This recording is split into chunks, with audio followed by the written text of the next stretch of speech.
We live in a dictatorship. Please help us. This is a big attack on free speech. This is a big attack on the free press. This is totalitarianism. This is an EU dictatorship. Under Zelensky, Ukraine has become a brutal dictatorship hiding under the mask of war, and it's getting worse day by day. Europe, once the cradle of democracy, is now cracking under pressure. The pillars of democracy are shaking. Freedom is vanishing, and the people being silenced. Let's confront a direct question. Is Europe still free? Or has the iron grip of dictatorship tightened around the continent? Because right now, in the heart of the European Union, democracy is gasping for air. The unthinkable is unfolding in Romania. A presidential candidate barred, the people's vote discarded, the state shutting down opposition, and the world watching in silence. This is Europe, right now. And the question we must all ask, are we witnessing the death of democracy, or has the mask finally slipped? Romania's Central Electoral Bureau has disqualified Calin Georgescu from the upcoming presidential election, an election he was poised to win.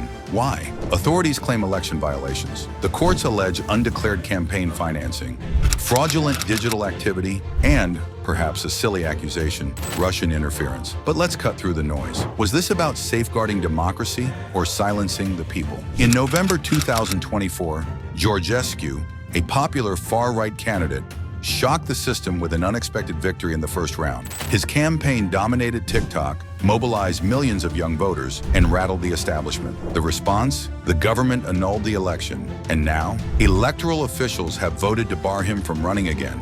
No trial, no fair defense, just a decision that erases the democratic will of millions. And what happens when the people fight back? Protesters flooded the streets of Bucharest, facing off against riot police, tear gas, and brute force. The government's message? Dissent will not be tolerated.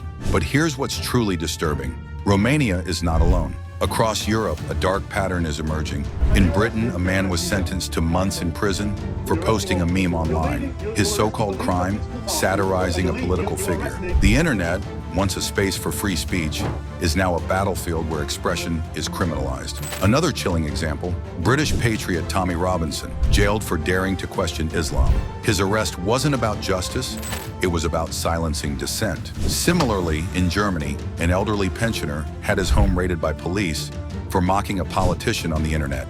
His sarcastic post was deemed offensive, triggering a brutal crackdown. Meanwhile, in Norway, a journalist who exposed a dangerous cult accused of grooming young girls was suddenly the target of authorities. Instead of investigating the predators, the government turned its focus on silencing the whistleblower. This is insane. The Norwegian court has just effectively banned me from doing my job as a journalist after I exposed how leaders in a religious cult were engaged in what many people consider to be grooming behavior. Now, instead of going to investigate the cult, the police came to my door and interrogated me for reporting about it. When truth-tellers become the hunted, democracy is dead. Well, that's not it. In France, farmers took to the streets, protesting crippling regulations that threatened their livelihoods. The government's response? Tear gas, mass arrests, forced removals. The authorities didn't listen to their people. They silenced them. In the Netherlands, opposition leader Thierry Baudet was viciously attacked at an event, an attack that should have shaken the nation. Instead, the mainstream media barely mentioned it. A democracy that ignores violence against its opposition is no democracy at all. In Spain, a journalist dared to expose corruption among high-ranking officials. The reward for his courage? Criminal prosecution. The truth, it seems, is no longer protected, but persecuted. This is not democracy. This is dictatorship creeping in under the mask of progressivism and order. The institutions once meant to serve the people are now being used to control them. Laws designed to protect citizens are being weaponized to suppress dissent. What we are witnessing is not a temporary shift, it is the systematic dismantling of freedom. So where does this end? How long before every election becomes a controlled illusion? How long before the European Union transforms into one massive authoritarian state, hiding behind the pretense of democracy? We leave you with a question that you must ask yourself. Is Europe already under dictatorship?